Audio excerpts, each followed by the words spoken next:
हर हर महादेव। ओम नमो शिवाय। साम सदाशिव। आइए श्रद्धा और भक्ति के साथ श्रावण मास की पावन कथा के 7वें अध्याय की कथा का श्रवण करते हैं। मंगलवार व्रत की कथा। भगवान शंकर ने श्री सनत कुमार से कहा, अब मैं मंगलवार के व्रत का महत्व सुनाऊंगा, ध्यान पूर्वक सुनो। इस व्रत के करने से वैधव्य का नाश होता है। विवाहोत्तर 5 वर्ष तक इस व्रत को करना चाहिए। इस व्रत का नाम मंगल गौरी व्रत है। ये व्रत ताप का नाश करने वाला है। विवाह के पश्चात पहले मंगलवार के दिन इस व्रत को आरंभ करना चाहिए। पुष्प मंडप का निर्माण करके उसे कदली स्तंभों से शोभित करना चाहिए। उसे अनेक प्रकार के सुंदर वस्त्रों तथा फलों से सजाना चाहिए। मंडप में देवी की सोने की प्रतिमा बनवाकर स्थापित करनी चाहिए। यदि सोने की प्रतिमा बनवाने की शक्ति ना रखता हो तो अपनी शक्ति के अनुसार किसी अन्य धातु की प्रतिमा बनवाकर स्थापित करनी चाहिए। इसके बाद उस प्रतिमा का अर्चन करना चाहिए। उसे मंगल गौरी की प्रतिमा का षोडश उपचारों तथा 16 ध्रुवा दलों से और 16 चिड़चिड़ा दलों से, 16 चावल तथा 16 चने की दाल के दानों से अर्चन करना चाहिए। 16 बत्तियों का एक दीपक होना चाहिए अथवा 16 दीप जलाकर भक्ति द्वारा दही तथा चावलों का नैवेद्य समर्पण करना चाहिए। देवी की मूर्ति के पास सिल्लोड़ा रखना चाहिए। इस तरह 5 वर्ष तक व्रत करना चाहिए। फिर उद्यापन करके माता को बायना देना चाहिए। अब बायना के संबंध में सुनो। मंगल गौरी की एक पल सोने की प्रतिमा बनवानी चाहिए। आधे से आधे पल की प्रतिमा बनवानी चाहिए। अपनी शक्ति के अनुसार सोने अथवा चांदी के घड़े को चावलों से भरना चाहिए।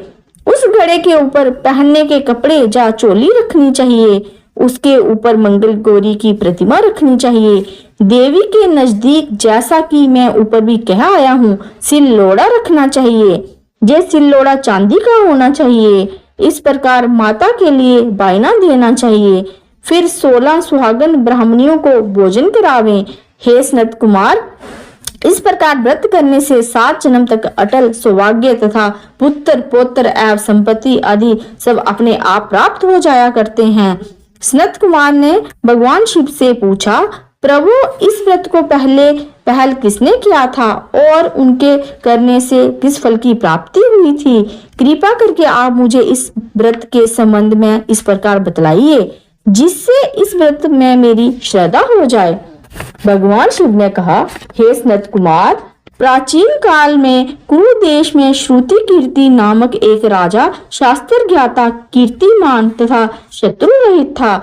वह 64 कलाओं का जानने वाला तथा धनुर्विद्या में निपुण था।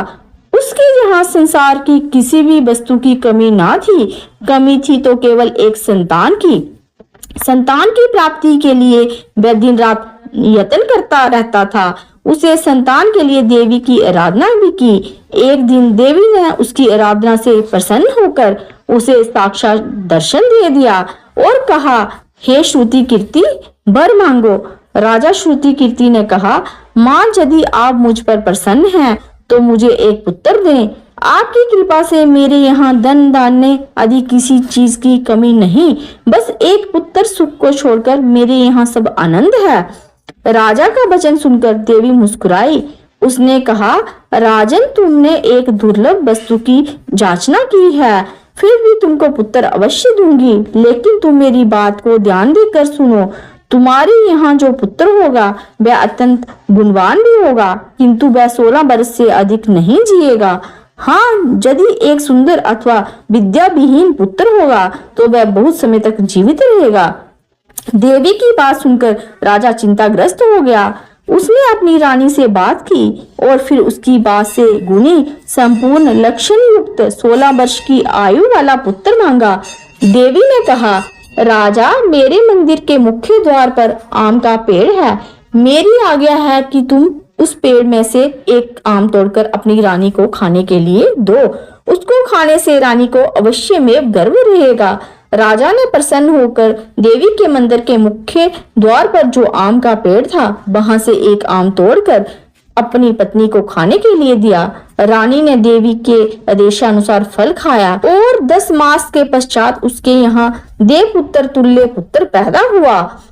हर्ष शोक से संपन्न राजा ने राजकुमार का जात कर्म आदि संस्कार करवाया और भगवान सदाशिव का ध्यान धरकर उसका नाम चिरायु रखा। लड़का अपने माता पिता की देख रेख में चांद की तरह बढ़ने लगा। दिन बीतते चले गए और उसका 16वां वर्ष आरंभ हो गया। राजा रानी दोनों को चिंता सताने लगी। राजा ने सोचा, मैंने ये पुत्र बड़ा कष्ट से प्राप्त किया है, अपनी आंखों से मैं इसकी मृत्यु कैसे देख सकूंगा। ये विचार करके उसने राजकुमार को उसके मामा के साथ काशी भेज दिया। जाने के समय रानी ने अपने भाई से कहा, तुम कार्पटिक वेश धारण करके राजकुमार को काशी ले जाओ। मैंने इसके जन्म से पूर्व भगवान शिव से प्रार्थना की थी कि हे प्रभु, पुत्र प्राप्ति पर मैं उसे जगतपति की यात्रा के लिए भेजूंगी। तुम इसको इसी समय काशी ले जाओ, इसकी देह प्राण की रक्षा करना। रानी का भाई अपनी बहन की बात सुनकर बांजे को साथ लेकर काशी चला गया। कई दिनों की यात्रा के पश्चात वह आनंद नगर पहुंचा। वहां पर वीरसेन नामक राजा राज्य करता था, जो कि शास्त्र ज्ञाता, कीर्तिमान तथा शत्रु रहित था। उस राजा की कन्या मंगल गौरी अपनी रूप लावण्य के कारण चहुं ओर प्रसिद्ध थी। मानो वह राजकुमारी आकाश के चांद की तुलना में धरती का चांद थी। जिस समय राजकुमार चिरायु तथा उसका मामा आनंद नगर में शहर से बाहर के शाही बगीचे में पहुंचे, उस समय राजकुमारी मंगल गौरी अपनी सखी सहेलियों के साथ खेल रही थी। राजकुमार चिरायु तथा उसका मामा खेलती हुई लड़कियों को देखने लगे। खेलती हुई लड़कियों में से एक ने क्रोध में भरकर राजकुमार को रंडा कहा। उस बालिका को क्रोधित और दुर्वचन कहते देखकर राजकुमारी ने उस बालिका से कहा, हे सखी, तुम दुर्वचन क्यों कहती हो? मेरे संग अयोग्य वाणी बोलने वाली कोई भी स्त्री नहीं है। देखो, मंगल गौरी के प्रसाद एवं मंगल गौरी व्रत के प्रभाव से मेरे हाथ से जिसके माथे पर चावल गिर जाएं, उसके साथ मेरा विवाह हो जाने पर यदि वह थोड़ी आयु वाला है तो भी चिरायु हो जाएगा। इसके बाद सब बालिकाएं अपने अपने घरों को लौट गई। उस दिन राजकुमारी का विवाह बालिक देश के दृढ़ धर्मा राजा के पुत्र सुकेतु नाम के राजकुमार से होने वाला था, लेकिन सुकेतु मूर्ख, कुरूप तथा बहरा था। वर पक्ष वाले उसकी बजाय विवाह मंडप में अन्य अच्छा वर ले जाने की इच्छा प्रकट कर चुके थे। विवाह के पश्चात सुकेतु के बजाय प्रस्तुत वर को भगा दिया जाएगा और सुकेतु बलहीक देश को अपनी पत्नी लेकर लौट जाएगा। ऐसा विचार करके वर पक्ष के कुछ आदमी चिरायु के पास जाकर उसके मामा से कहने लगे, ये बालक तुम हमें दे दो, इसके द्वारा हमारा कार्य सिद्ध होने वाला है। इस भूमि पर परोपकार जैसा अन्य कोई धर्म नहीं है। उन लोगों की बात सुनकर चिरायु का मामा प्रसन्न हो गया, क्योंकि वह बगीचे में मंगल गौरी की बात सुन चुका था। उसने वर पक्ष वालों से कहा, आप लोग इस लड़के को क्यों चाहते हैं? विवाह के लिए बस्तर, गहने आदि तो मांगे जा सकते हैं, लेकिन कोई वर थोड़े ही मांगा जाता है। फिर भी मैं आपकी बात रखता हुआ लड़का आपको दे रहा हूँ। वर पक्षजन राजकुमार चिरायु को विवाह मंडप में ले गए और विवाह कार्य सिद्ध हो गया। जब सप्तपदी आदि कार्य होने के बाद रात में राजकुमार मंगल गौरी के साथ सोया, तभी उसका 16वां वर्ष समाप्त हो रहा था। ठीक उसी समय काल सांप के रूप में वहां आया। संजोगवश उसी समय राजकुमारी की नींद खुल गई और वह सांप को देखकर मारे भय के कांपने लगी। फिर उसने भय त्याग कर सांप की पूजा की, पीने के लिए उसे बहुत सा दूध दिया, प्रार्थना की, दीन वाणी से उसकी स्तुति की। मंगल गौरी ने कहा, मैं उत्तम व्रत करूंगी, मेरे पति देव जीवित हो जाएं और चिरंजीवी हों।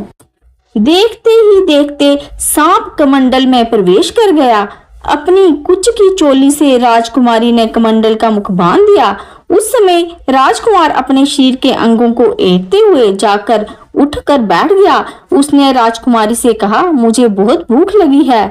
राजकुमारी ने माता के समीप जाकर लड्डू आदि लाकर राजकुमार को खाने के लिए दिया। राजकुमार ने प्रसन्न होकर भोजन किया। हाथ धोते समय उसका हार गिर गया। वह पान खाकर दोबारा सो गया। उसके सोने के बाद राजकुमारी कमंडल को बाहर फेंकने के लिए गई, लेकिन विधि के विधान से बाहर जाते ही समय चमकते हुए हार की चमक देखकर चकित रह गई। उसने उस गट में स्थित हार को अपने गले में पहन लिया। थोड़ी रात बाकी रहने पर चिरायु का मामा आकर उसे ले गया। चिरायु के जाने के बाद बरबक्षी जन सुकेतु को वहां ले आए। मंगल गौरी ने जब सुकेतु को देखा तो कहा, ये मेरा पति नहीं है। इस पर बरपक्षी जनों ने राजकुमारी से कहा, हे देवी, ये तुम क्या कह रही हो?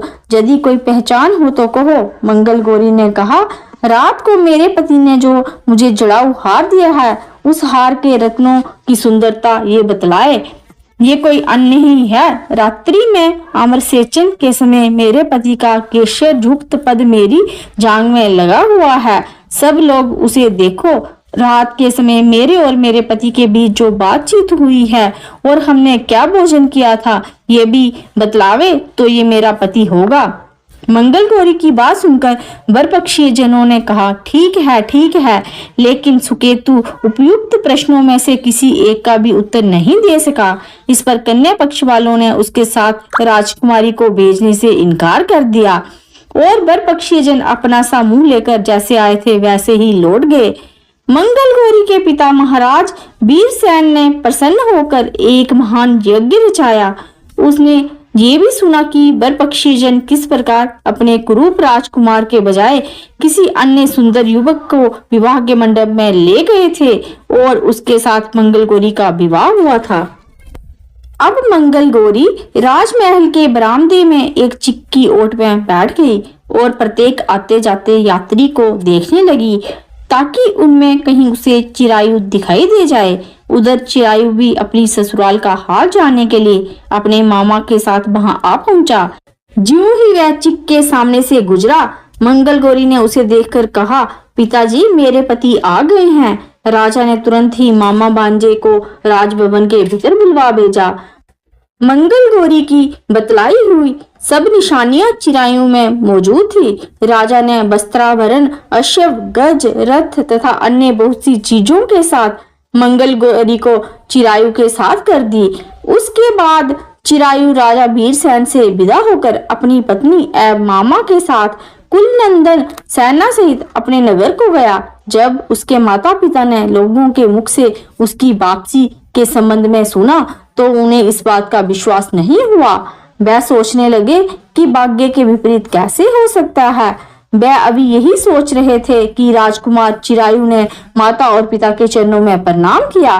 माता ने उसका सिर चूमा और उसके आनंद का कोई पारावार ना रहा। फिर उसने पुत्र वधू को अपनी गोदी में बिठाकर उससे सारा हालचाल पूछा। भगवान शंकर बोले, हे महामुने, मंगल गौरी ने उसको व्रत महत्व तथा पिछला समस्त घटनाक्रम बतलाया। हे सनत कुमार, मंगल गौरी के कारण ही तभी से ये व्रत मंगल गौरी के नाम से प्रसिद्ध हुआ। इसे जो कोई भी सुनेगा अथवा इसका कीर्तन करेगा, उसके सभी मनोरथ सिद्ध हो जाएंगे, इसमें संशय नहीं है। श्री सूत जी बोले, हे ऋषि गणों, भगवान शंकर ने सनत कुमार से इस व्रत को कहा और वह इस कार्य की सिद्धि वाले व्रत को सुनकर गदगद हो उठे। उनको इसके सुनने से परमानंद की प्राप्ति हुई। ओम नमो पार्वते पते, हर हर महादेव।